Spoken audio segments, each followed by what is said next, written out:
I was nickeling and diming a six-figure renovation. Ultimately, I was trying to figure out a way to work in the business because I thought that that provided the best value and I would make more money by working in the business, when I realized the scaling factor is obsolete when you work in a business. If you work on your business, you can scale. You can't scale when you're physically running to Home Depot picking up materials, or you're installing drywall. Like, you can't do that. How can you install drywall at two different houses at the same time? You can't.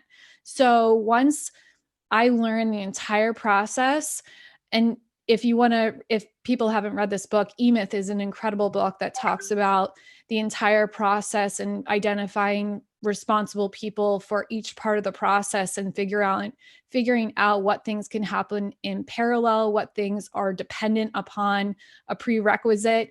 And ultimately what you're doing is, I did this in pharmaceuticals, is Microsoft Project does a whole business schedule. And what I did is I took that whole plan and I did it on construction. So I figured out what things could happen in parallel.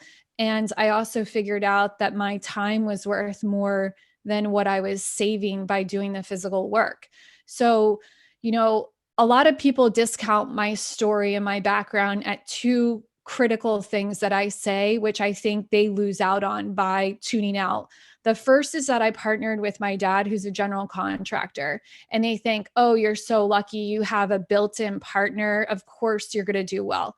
Well, the value in partnering with my father is that he has all of this knowledge, but he no longer can physically work in construction, or at least not efficiently, right?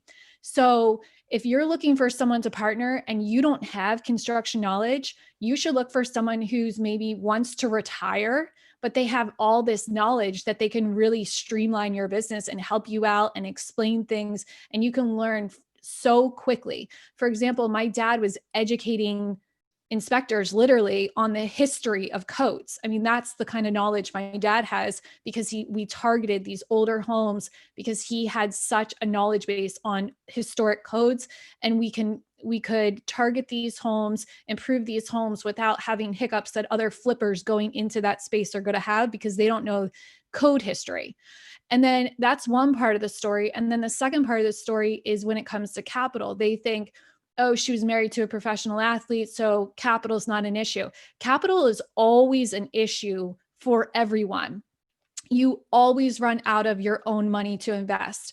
The problem is that we used our own capital up front, and I never realized how to get other capital sources until later on, when I was scaled so much that all of a sudden we had so much stress because we didn't know where we were going to get the capital from, where other people learn how to get that capital up front and they build those relationships for years. So then the access to capital is abundant.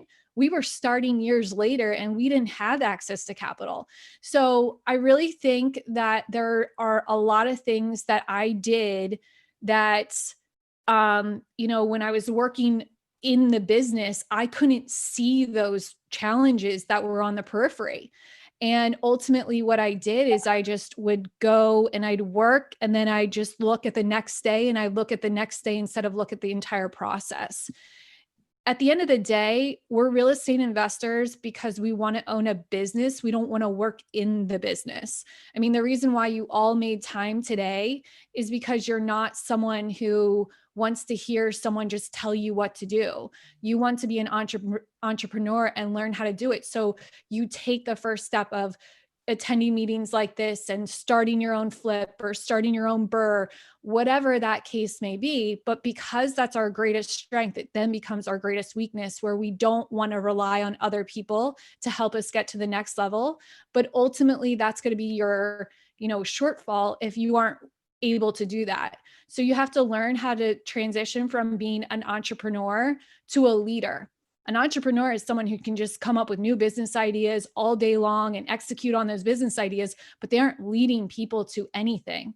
And ironically, I have my master's in leadership development. So if anyone should really know how to do this, it should be someone who's trained in it. So what I've done is really tried to take things that I've learned across my entire life and leverage those experiences and the education I've learned to put into practice the things that I want to achieve.